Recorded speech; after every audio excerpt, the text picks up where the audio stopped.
Hey guys, welcome to Generation Platinum. Today on Platinum Rankings, we are going to talk about our favourite consoles throughout time. So we're going to go through our top five each, a grand total of 10. Talk about why we like them and all that good stuff. Okay, so I'll go first. My fifth best console is the original PSP. It came out in like 2005, and I remember it being, apart from a Game Boy, the only handheld console that I had. And it had some great like exclusive games on it, like uh, I think there was a GTA game on it. There was Peter Jackson's King Kong, which was a big thing for me. Loco Roco, which was just sheer dumb fun. Coming in at number five for me is the PlayStation Vita. It means life. People, this was a great little handheld device. Unfortunately, maybe not supported by developers as much as it could have. Maybe not loved as much as it should have been. It did become a bit of an indie platform towards the end, but I missed out mostly on the PSP generation. I was a bit late to mine, so the PS Vita is my PSP. Some absolutely great little games hidden on that device. The touchpad was cool. It was lightweight, easy to take everywhere, and I think I've just convinced myself to dig it back out. Number four for me is the absolute classic, the pinnacle of gaming. 1994 PS1. Obviously, it kind of changed everything that we knew at the time. I was like a year old when it came out, but I remember playing it when I was, 4 or 5, playing like Crash Bandicoot, Spyro, all those classics that we see nowadays that had their original debut on this console. And for that, it's up there for me. Coming at number four is the Game Boy Advance SP. I think this is, no, I don't think, I know this is my first handheld. I had the blue one because, cool kids had blue. Just a great little handheld device. It kept me amused for hours. Massive catalogue of games. I've lost too many childhood years to this thing.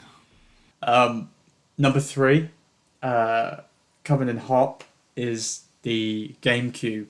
Now, I never actually had one myself, and I've been actively trying to get one. But as you guys probably know by now, I don't like to spend money. So I try to find it as cheap as I can. It came out back in 2001, so it's like second generation of modern gaming. But for me, whenever I got to play it, it was all these new games that I'd never heard of. There were like Zelda games and stuff like that. Whereas before I'd played PlayStation and Xbox, to me it was like a whole new chapter of gaming. I was like, oh my god, this is amazing. And at number three, we have the PlayStation 3.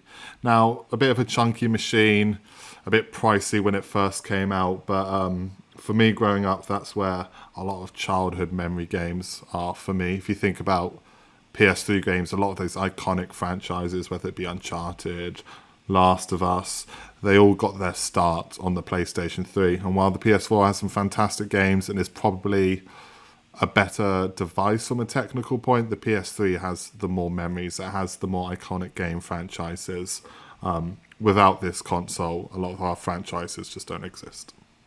So the penultimate console for me would be the original Xbox. Again, 2001 for that second phase of gaming, and it was my first like console that I owned. It was mine and no one else's. Like before, the PlayStation was my dad's, and it was a huge machine, and it had some great games on it to begin with, like Jet Set Radio Future, which just needs a remake. But yeah, it just has a very special place in my heart, and for that reason, it's up at number two. Second to best is the Xbox One Series S. Now, it's a fantastic little console for its price point. It's a nice cheap entry for gamers that maybe can't afford the bigger, the more expensive Series X. You've obviously got the backwards compatibility, so you've got your newer Xbox games, you've got your 360 games, and some original Xbox games. And of course, with Game Pass, it's a console that can do it all, really. Whether you're a huge Xbox fan or not, there's no denying that Game Pass and the games available with its backwards compatibility is great value for money. And because the Series S is a cheaper, smaller model, I think it just inches out on being better than the Series X. My top gaming console, it was a toss-up between quite a few, but in the end I went for the Game Boy Colour. Now, I could probably picture your face, Jack. You're probably like, what the hell? And I was going to go for the SP, which was amazing, but the Game Boy Color was it was just everything when I had it. I would constantly be playing it. I had Pokemon Red on a lime green Game Boy Color, which my uncle found in a Hobbycraft car park. And yeah, it just changed everything about me. And I don't think without the Game Boy Color, I would be doing this right now. And yeah, very fond memories. Coming in at number 1 is the PS5. Now, I know it's a little bit early to be putting it at the top, but this is a personal ranking.